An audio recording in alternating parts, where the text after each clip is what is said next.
Gamma Pro, the precision probe. Designed from the ground up for precision surgery, its high-sensitivity detection crystal delivers unmatched accuracy. With a modern probe and tablet, Gamma Pro is simple, intuitive, and easy to use. Sterilization is simple and safe. Compatible with 9 different isotopes, and capable of detecting 3 isotopes simultaneously. There's only one name you need to know. It's CupTech. This is Mood Food, and you're listening to an episode we're calling The Call, the Body, and the Plate, a breast cancer story in 2 voices. There's a moment you never forget. A call, a scan, a word that splits your life in 2, cancer. Today, we're walking into that moment, not just once, but twice, through the eyes of a survivor who faced breast cancer head-on, Edith, and Beth, who stood beside her as a caregiver and a radiology director. This is not just a story of diagnosis and treatment. It's a story of nourishment, of identity, of learning to trust your body again. It's about what we feed ourselves, not just on the plate, but in our hearts and minds, when everything familiar falls away. If you've been diagnosed, if you are genetically predisposed, or if someone you love is walking this road, this conversation is for you. Let's begin. What was your life before diagnosis? My life was very full. I was very active. I played tennis, I skied, I golfed, I did a lot of activity. Very full. And of course, I have twins, so that kept me very busy. Entertaining as well. Always entertaining. Oh, yes, always entertaining, yes. Wow. I had a very social life. Well, that's a lot. Yeah. To kind of, navigate. Yes, to manage everything. I did. I juggled. You And she did. still does, to be honest with you. Yeah. And were you always living in Connecticut? No, I don't live in Connecticut. I live in Millbrook, New York. Oh, okay. Very small town. Uh-huh. Yeah, and that was where I was brought up. That's where my family lived. That's where I was raised. And that's where I still am. With the one year I lived in England with my husband when we first got married. But other than that, I'm a Millbrook girl. Before that, you were really healthy. You were taking care of yourself. I was very healthy, but I was also introduced to breast cancer when I was about 13 years old because my mother was 45 and she was diagnosed with breast cancer. And she was diagnosed with breast cancer that was very advanced and really was only given about 26% chance of surviving, and she did. And I took after my mother. She came out of the hospital and she started freezing vegetables and canning vegetables and doing all kinds of work so that she just got right back into her family life. And that's what I grew up with, and that's what I saw. And she had a radical mastectomy, which is nothing like what you see today. And they told her she would never be able to use the arm on that side ever again. Oh, wow. And she did. And she did. That's amazing. Yeah. It's a strong person, a strong Very will. resilient. She was very strong. She was also very strong in her faith and did a lot. She did a lot for people, and she was always there. She was my role model. And then when I had to face it, I realized what my mother went through. It was very scary for me at 13 to see my mother lying on the couch after. They only did radiation. They didn't have chemo at that time. And she was very well burned from the radiation. And at 13 years of old, and I was like, I didn't know. I didn't know if I was going to have a mother, what was going to happen. Right. And then at 45, I faced my first time with breast cancer. So what was going through your mind at that point? When I was told. And do you remember when you were diagnosed? I remember, I remember a lot of it. I was started doing preventive measures by having a mammogram every year at the age of 40. Which is really unheard of at that time. Yeah, but because I was a high risk, my doctor started me on having the mammos at 40, and then at 45 I was diagnosed for the first time. And it was an unusual thing. I went for my mammo, and then the doctor was late getting back, and they said, "Oh, he's in he's going to be late, so we're going to let some of you, just make another appointment." So I went up and I said, "Oh, well, I can go. I'll make another appointment." And they said to me, "No." They asked me my name, and they looked and they said, "No, you need to stay." So then I had a feeling that things were not good. And then when the doctor came, he said that, it showed that there was possible breast cancer. So it was a shock, but I wanted to get several opinions, and which I did. And I went down to Westchester to see a well-known breast surgeon down there, and he said, we will do a biopsy. And then I had to go, he did a biopsy because there was several areas that he was a little concerned about. And then I got the call at work.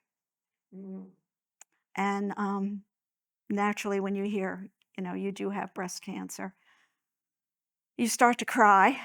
And my boss was, he was of German descent. He's a very stern man. Very stern man. And I didn't know how he was going to react. And when he came out into my office and he saw me crying, and he wanted to know what was wrong, if that was the doctor, and I said yes. And he was so kind, and he put his arms around me because I was crying, and I'm crying, but I'm worried about my mascara going to get on his white shirt. So anyway, I went down to see the surgeon, and he said, "You have," I prayed all the way down I said, "I know I've got cancer, but please give me the strength to face whatever I have to face." And when I got there, the surgeon told me I had a choice of a lumpectomy or a mastectomy. He said there is another particular area in the breast that may be cancer also, but we're not sure. And I knew right then and there my prayers had been answered, because he said to me, "Go home and think about it and let me know what you want to do. We can watch the other part of the breast for, and then 6 months we would do another biopsy." And I said, "I don't have to go home and think about it." I said, "Just take it off, take the breast off, get it out of my body. I don't want to have to worry about it at all." So I was very fortunate. I didn't have to have radiation. I didn't have to have chemo. Didn't have to have anything. Yeah, it was it was DCIS. Oh, DCIS, okay. just, everything was just perfect. Thank you very much, God. And then 6 months after, I had reconstruction. Okay. And that was my first episode, and that was the first part of my life of breast cancer. And this was just one breast. Just one breast. Okay. And So what? and then I became very involved with the Cancer Society after that. Going to say that, yeah. Very involved. And I chaired their programs. I would talk to a lot of women going through breast cancer. And because the reconstruction was done, when I would have to meet with the other girls that were going through removal of the breasts, I would dress so that they could see. I would wear a sundress if it was in the summertime, and if it was in the winter, I would wear a sweater so they could see that you could still look beautiful even after breast cancer. I think these are important facts. Very. Because, very. the whole word cancer, the C word, just completely grounds you, right? So what would you like to say to them? Well, I have a lot that I'd like to say to them, but I first have to tell you, after 25 years, when I turned 70, I had another episode of breast cancer in the other breast, unrelated to the first one. And that was hard. That was a hard time. because I thought I was not going to have another chance in life again. I didn't think that God would grant me that. And so they did a biopsy on me, then they did an ultrasound, and they did a biopsy on me, and then they packed me up with ice.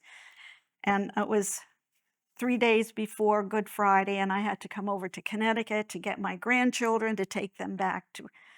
And so they asked me, do you want me to get someone home to come with you? So I said, no, pack me up. And I drove over to Connecticut and got my grandchildren.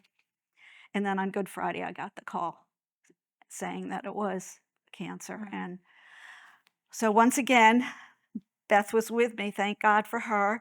She came with me to see my same surgeon that I had 25 years ago. Wow. Yeah. We also had gone to another consultation with a different surgeon. And No, you that weren't- was the oncologist. yeah, that you weren't comfortable with at all. Yeah. So it's very important to make sure that you feel comfortable with it, Yeah. whether it's your surgeon or oncologist, because you're going to be with them for a while. And you want to make sure that you feel comfortable and not dread going every time, like, you know, want to be able to talk freely and feel good. Exactly. It's stressful as it is that you've been diagnosed and you have to go through treatment. And then if you don't like your doctor, it makes it worse. Exactly. It's very traumatic then. I'm so glad I had Beth there with me, because she, you know, she kind of reinforced my decisions when I said, you know, this is what I think I want to do. And she was right there to reinforce it. But what I did is I had 3 nodes involved. I had stage 2 chemo, and then they told me I had to have chemo. Well, That that did not sit well. knocked me for a loop. I cried all the way home. I cried for the next day, and then I went into a depression. And I went in, and I'm sharing this with all of you because you can get out of that depression.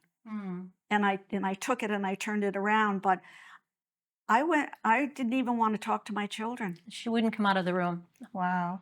for like days. Yeah, it was rough. That really hit you. It hit me hard because I had seen all these movies, you know, on TV and different things about these women going through chemo and What it does to them. how they had to be picked up and moved from here to there because they couldn't walk and they were so weak. And I mean, I had no idea what was in store for me. So, but I managed to pull myself out of it once again and turned it around. How did you do that? What was in your mindset? I just felt that I just had to live, that it was not going to take me.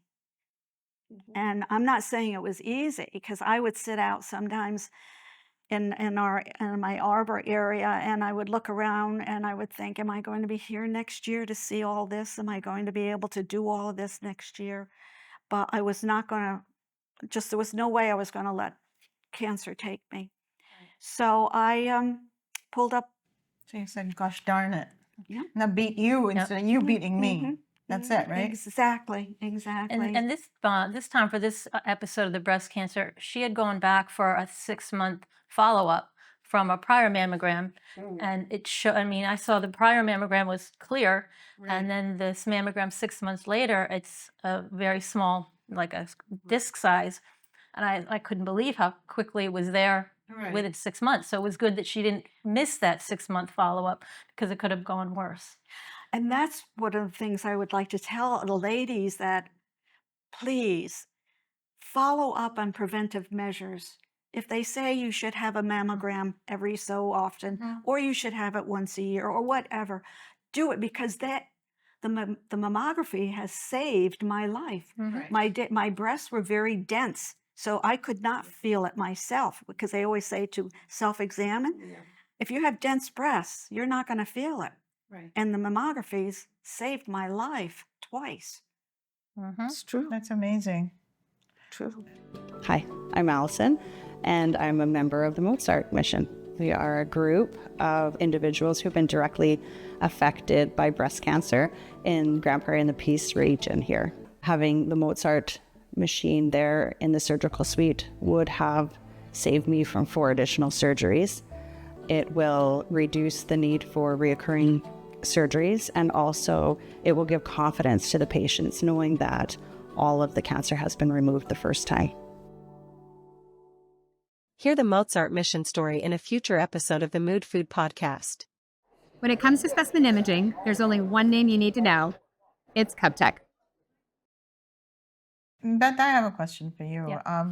So my question to you is, the first time she was diagnosed, you were probably very young. You were in college. Yeah, we were in college, and I didn't really recall too much of it because it wasn't the same intensity. She didn't have to have chemo. And for the second time, I was there with her. I was working in the field of radiology. I was a mammotech, but at that time. But the first time, I didn't really remember too much of it because I was in college, and So you weren't there in the house. I wasn't there in essentially, the house. Yeah, to and there actually. wasn't too much talk about it either that I remember. Well, because the first time it was all contained. Right. And so therefore, I didn't have all that I had to fight for like the second time. So faith was an important factor in your life. Faith. God saved me. He answered me. And that's why I wanted to pay back. I wanted to take, to me, life was so, so special. And I wanted to take and pay back.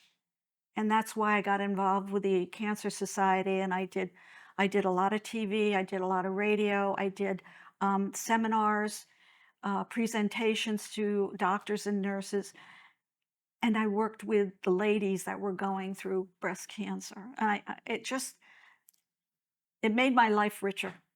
Yes. Cancer made my life richer because, well, I was fortunate that I survived and I was able to do these things.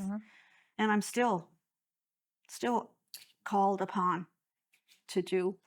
It's your journey. It's to your help. journey. Yeah, it's a journey, and it hasn't ended yet. And I've got hopefully 15 more years. And more. For sure. For sure. So, you gave a message to the, people who might have to, face this journey. But what do you have anything to say to the doctors, the nurses, the people that took care of you? I don't have anything really to say to them because I was very fortunate. I had excellent doctors for the surgery as well as for the reconstruction. I used the same two doctors both times. Right. And that's kind of helpful because you're comfortable.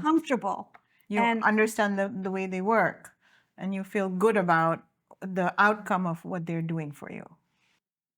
my oncologist, I was very careful in choosing my oncologist. I did interview several.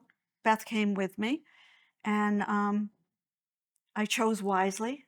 I was very happy I chose not because she was female, but I was comfortable choosing her because I liked her personality.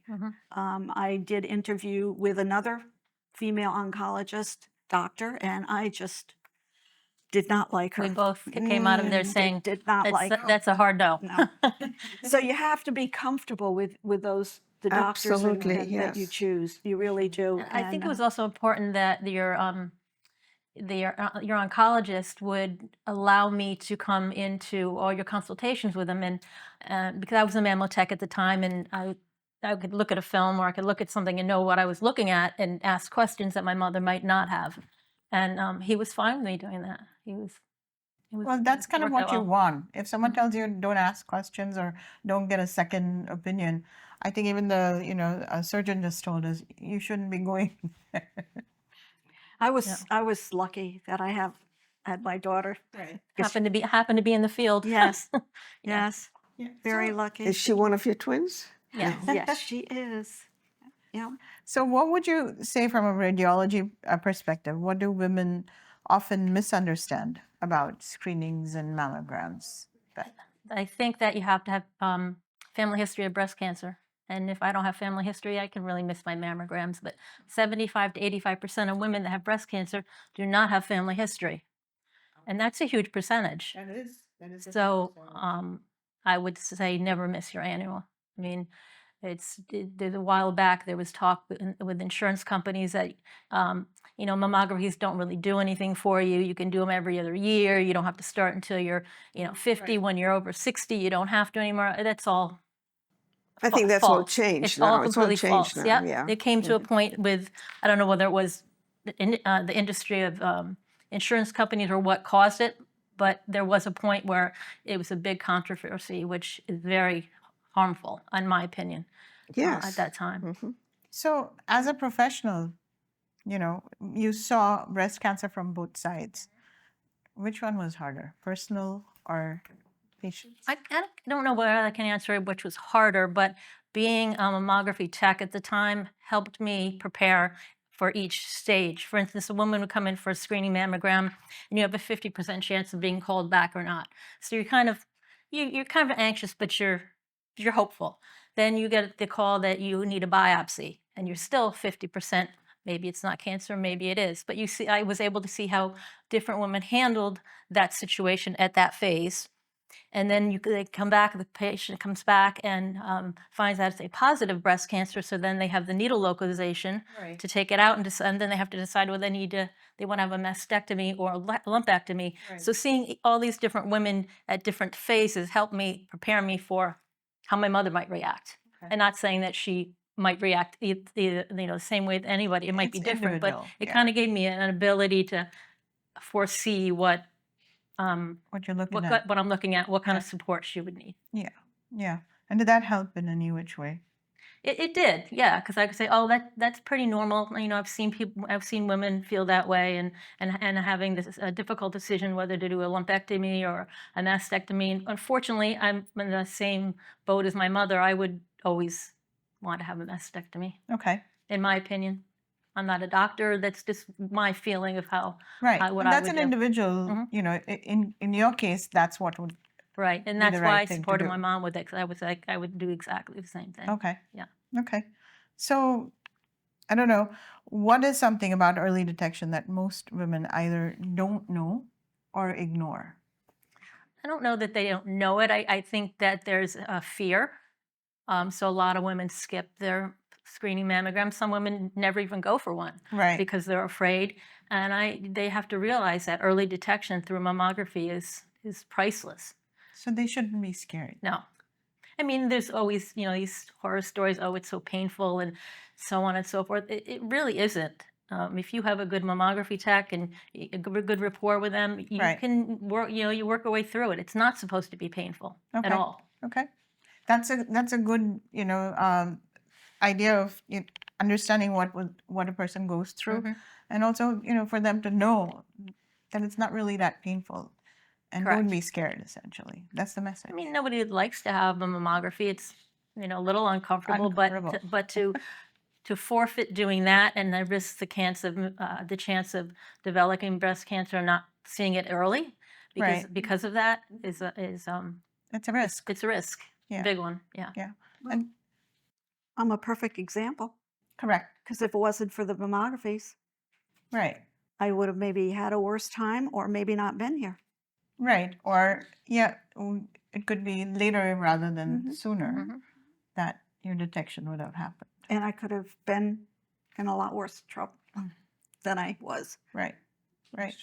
So, Dr. Pram, you also do thermograms in your office. I do, because And part does of that have anything? early detection, because I've been looking at this too, and in medical school, you're taught to do breast exams and then do a mammogram and an ultrasound as needed. So they have a schedule as such, but women are not taught how to do a good breast exam, and that's important too. Yes, it is. And I'm sure you've talked about it as well with the cancer patients and stuff like that. So part of what I do as a naturopathic physician is educate the women to do a good breast exam and show them how to do it right, because otherwise they don't know. They just say, oh, da da da da da, and that's it. So no, there's more to it. And also the understanding that you do your breast exam, personal breast exam, doesn't mean the risk of breast cancer. You will necessarily don't have to feel it. You can have That's correct. calcifications that haven't turned into anything Anything. solid. Mhm. And so just because you don't feel anything doesn't mean that you should, again, skip your screening mammogram or your follow-up mammogram or Right, whatever right. you need, So because you may this not is feel it. why, in my journey, looking at this as a physician, and brought to my attention was the concept of thermograms, which is it's infrared versus ultrasound versus X-ray. So this is another adjunct to checking early detection. And the reason I say that is because when we do a thermogram and you see the infrared showing up as hotspots in the breast, then we say, okay, what is it is happening here that this hotspot is created by blood vessels that are capturing that spot, that do not adhere to the autonomic nervous system or the system that governs blood vessels. So then we send them for a mammogram and ultrasound. So it's just one extra step. What are your feelings on breast MRI, though? I'm supposed to get a breast MRI my mammogram and ultrasound together and a breast MRI in between. But that kind of has fallen by the wayside. A lot of my physicians are not outwardly recommending me to continue an MRI. Well, again, it's the physician will determine that. It could be another adjunct to early detection. So, I mean, how many early detections are you going to do? Right.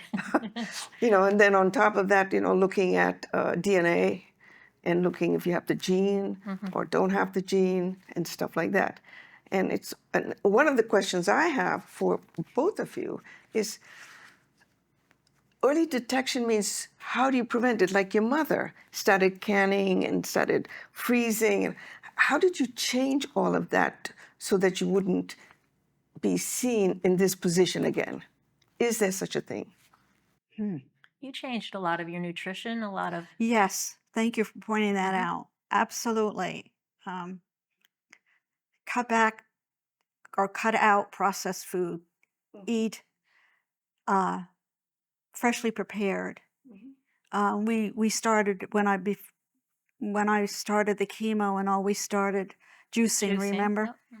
juicing, fresh juices, carrot juice.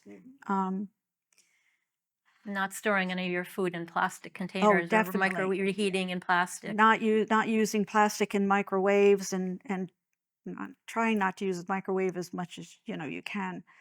And no artificial sweeteners, no diet soda. No diet soda. Matter of fact, one of my doctors told me, I forget which one it was, just stay away from diet sodas. Do not drink diet soda at all. Just preparing yourself and changing, cutting back on fats, cutting down on your fats, and you yourself have to. Yeah, sounds like do it. Don't eat processed food, meaning don't eat anything that's from a box. Because it's prepared somewhere else and things like that. So fresh food is what you're saying. And it's a good, healthy diet. Correct. You should always do if you can. Exactly. Nutrition is very important, but also is your exercise. Yes. I would have chemo on a Friday. By Sunday, it would hit me. I'd be in bed Sunday right at 3:00 every Sunday, and I'd be in bed all day Monday. I'd get up Tuesday. By Wednesday, I was out walking again. I'd walk a mile or so. So important to get that circulation going, get the body working. Absolutely. And also to know your body, know after you've had a few treatments, to know exactly what the pattern's going to be and prepare yourself for it. Just, succumb to the fact that on Sunday afternoon after 3, I'll be in bed. Yeah. Get some good Netflix things on and prepare yourself so you're okay on Wednesday to get back up. It's true. Yeah, and I think, walking also promotes, just kind of relaxation. So when you've been in this mode, where you kind of are stressed and then you go for treatment and then you're kind of down from the treatment, you don't really care to eat that much either. So did that happen to you? Did you have any side effects from that? I had the side effects I had or was the metallic taste in my You foods. often say that, yes. But told my oncologist, I said, I'm surprised. I thought I would be losing weight, and I gained weight. And she said, most people think when you're going through chemo that you're going to lose a lot of weight, but you don't. You don't at all. How about the hair thing and The hair, I think that probably was one of the first things that kind of, it didn't throw me. It didn't throw me. But I have to tell you what happened to me. My hair started falling out. And so I was going to go to the beautician to have her shave what was left and then fit me for a wig. So I was going to meet a girlfriend. She was going with me. So I started driving to her house, and I got caught up in wasn't a mini tornado, but it was a major storm. Oh, wow. And it was just in a certain segment where I happened to be. It wasn't here and it wasn't over there. It was right where I was. She's over here in her town. My husband's back in Millbrook, and I'm stuck. And I'm underneath a, it was electrical wires Okay. that were on fire. oh dear. And I'm in my car, and I'm saying, oh, dear God, I just had a mastectomy. Please do not kill me now. It's And that- what a moment. And I thought, losing my hair, that's nothing. It was nothing. Gave you perspective. It certainly did. It did. This could be something more drastic than losing my hair. Yeah, it was. It was. But I try to make little stories and amusement out of the whole thing, because that was very frightening. I didn't think I was going to get out of that, because the trees were falling behind me, and then there was another car in front of me. The tree had fallen on that car, and I'm thinking, oh no, please no. But I survived. You did. Congratulations. That was I quite a think- miracle. my I father think- came to the rescue. He came to get you? He did. Oh, wow. He did. And they told him, you can't go up there. He says, I'm with the telephone company. Which he was off. He wasn't working that day, but they let him go through, and he came up to You never know what comes to your rescue, right? So he works at the telephone company, and he can go climb poles. And so here it Oh, is. he could go. They let him go up, and it was like I saw him walking down into where I was staying. Somebody had taken me into their house and let me stay on their porch, and I saw him, and it was like I see my knight in shining armor. I was just about to say that. I said, if you're not going to say it, I'm going to say, there's your knight in shining armor. Yeah, I always said that. He Did was you my make it knight to your in shining- appointment? No, we couldn't get through. We couldn't get through. I had to make it for the next week. But losing my hair didn't upset me. The only thing, my daughters supplied me with all kinds of scarves, every pattern, outfit, every really. color, Beth is whatever. always very well dressed and very fashionable. Yeah. So She had every bandana color you could yeah, imagine. yeah. And I didn't like wearing the wig that much because it was too hot. But I would never let my husband see me without a scarf. No, I didn't want him No, to but see I me. think it's so cool, right? It's such a cool thing to have, You get your hair all shaved, and Well, You've that's decided what they're to- doing now. It makes it more hip, Yes, like yeah. this yeah, is yeah. the new me. Yeah. And then afterwards, she didn't dye her hair anymore. That was another change. Yeah. right, you No- don't want no any more hair dye. chemicals. No. Yeah. So that's It was an experience. But, that's quite the journey. Yeah, it was. But I've gained so much out of the whole journey. It was scary. It was very frightening at times. At other times, I kind of got a chuckle out of it and found something I could laugh about. But the most important thing is I found that life is there to live after breast cancer, and you make it what you can, and you can conquer so much, and you can give back so much. And Yeah, I think that's such a wonderful perspective to share with the audience, because most people think, okay, now this is my diagnosis, I don't know what's going to happen, and they don't prepare for, I'm going to survive, exactly. and I can have a life after this, and you don't think about the things that you want to do going ahead or change the things that you might have missed out on, and you want to now experience, you want to make sure you go ahead and do those things. I started planning right after I was told I had cancer and I had the surgeries. I started planning that I'm going to do something, I'm going to give back, and I'm going to live life. And I did. Yeah, when she was finally cleared, the first thing she told my father, I want to go, let's go skiing. Wow, that's amazing. Yeah, this was the first breast cancer, and I said, I'm not going back to work until I go skiing. And so we went skiing. I skied 5 times. If anybody here knows anything about skiing, 5 times down the slope is nothing. But I did 5 times down the slope. And then when we came home that night, we were sitting around in front of the fire and watching TV, and I'm crying. And my husband took me in his arms, and he said, you're going to be all right. It's just a little bump in the road. Don't worry about it. And I said, I'm not crying because of breast cancer. I'm crying because I could only ski 5 times down the slope. And then after that, I went back to work. Yeah. Well, I think it's so important to Yes. kind of have that attitude because, most of the time you're so scared and stressed. But if you're preparing for a life after, it just kind of changes your focus. Sure does. completely. It does. Completely. Thank you for sharing that. You're so welcome, and thank you for having me. Yeah. So we still have more questions for you, Edith. Okay. I just wanted to share that perspective with Yes. people. We also, I think, underscore the idea of hope. Because if you don't have hope, then you'd be sitting in a dark room somewhere. Because you pulled yourself out of it with that concept of, I can do this, I can get out of here. Yes, you have to have hope. Absolutely. Don't lose it. Well, when most people say be in the present, I say be in the future.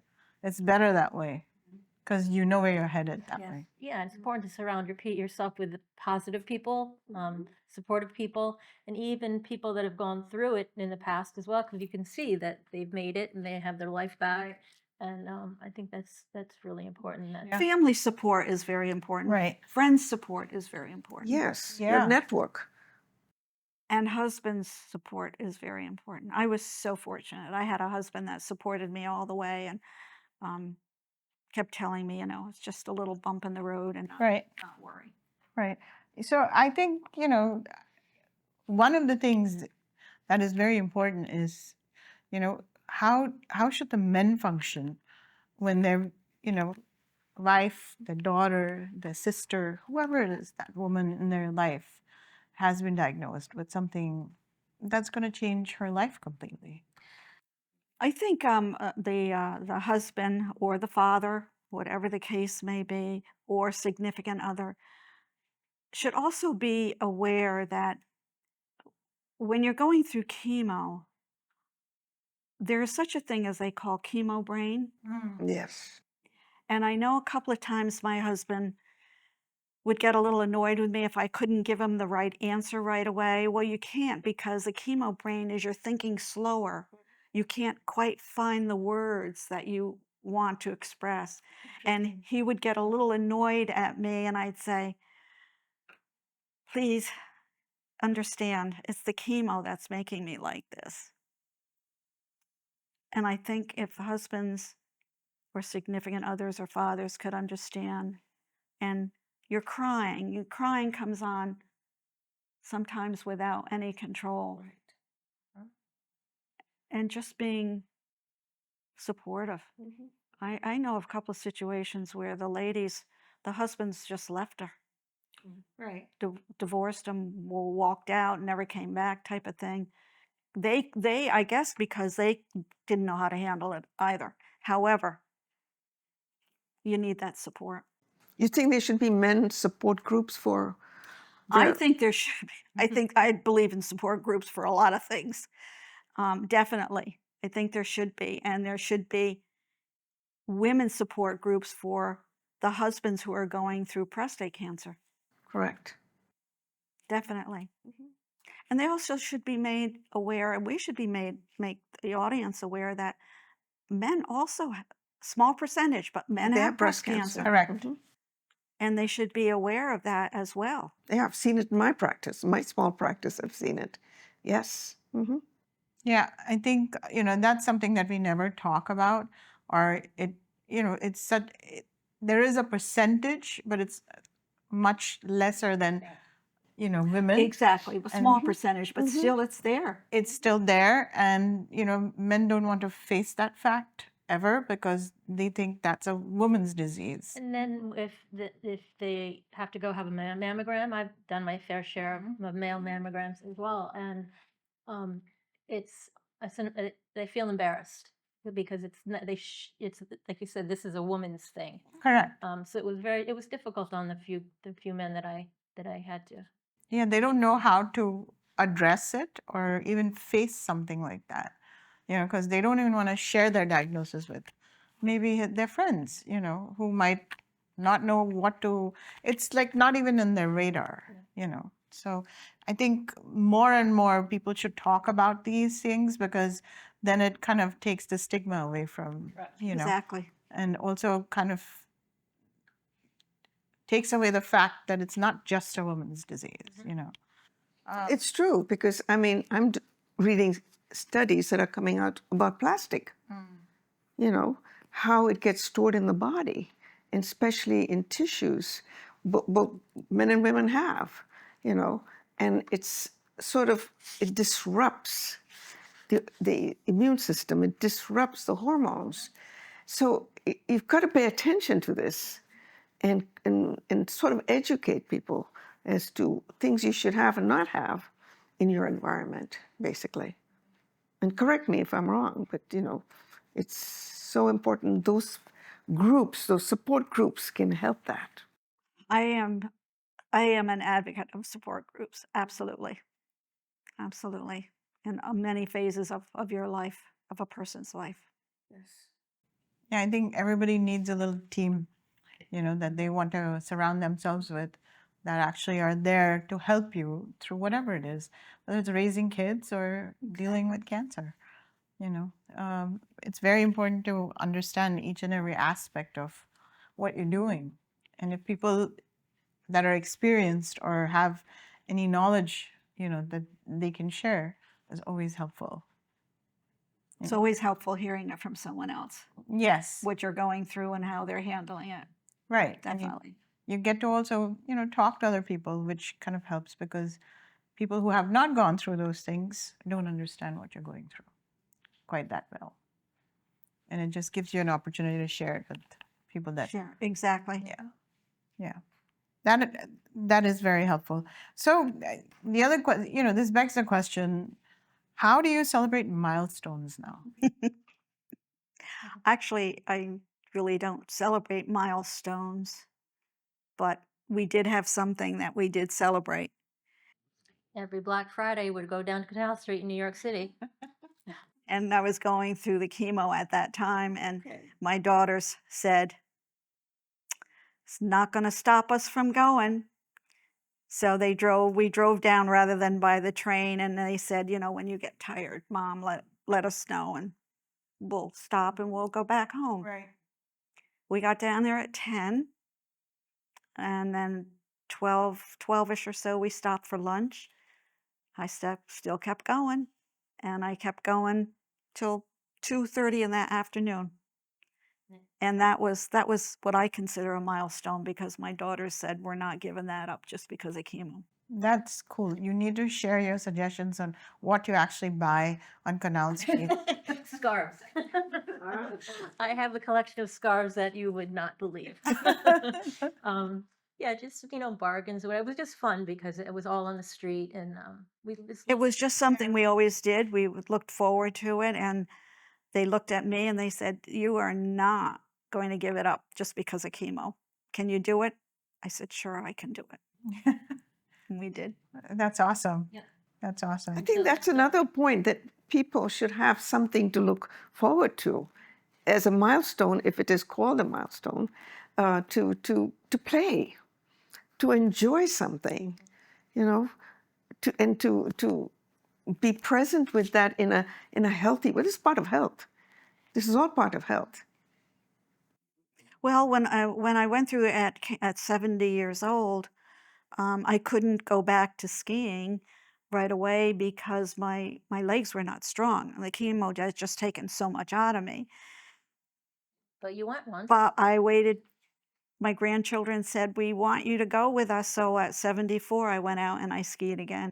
Well, the key is you were still skiing at 74, regardless of what you Even if I could only go down 5 times.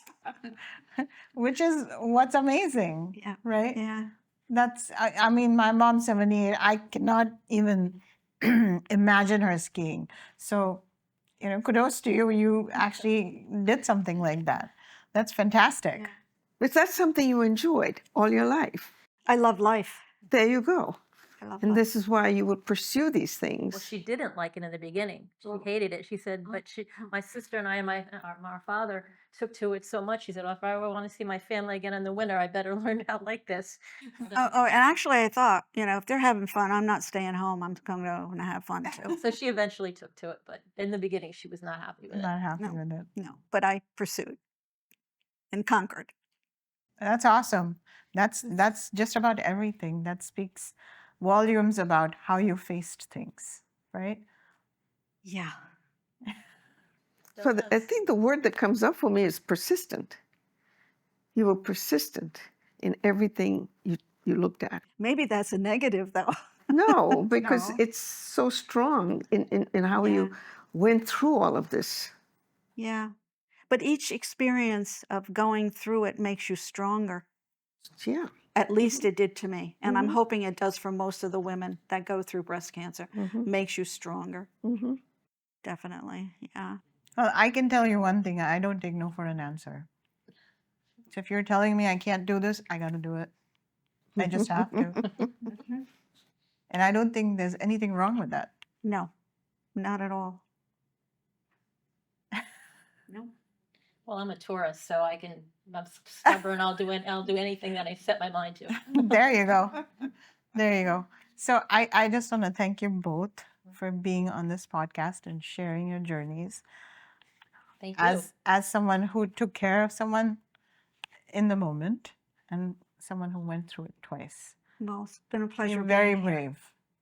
Well, And hopefully we'll hold on to that. And the message going through to everybody is, I hope so. don't feel bad. It's okay. You're going to get through it. You're going to get it past it. And you're going to live life again.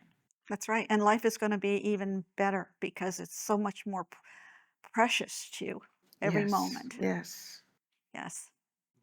Thank you so much to Beth and her incredible mom, Edith, for opening their hearts and sharing such a powerful story. Their journey reminds us that strength is not just found in medicine, but in love, resilience, and family. If you or someone you love is facing breast cancer, know that you're not alone. There's a community of survivors, caregivers, and experts ready to support you.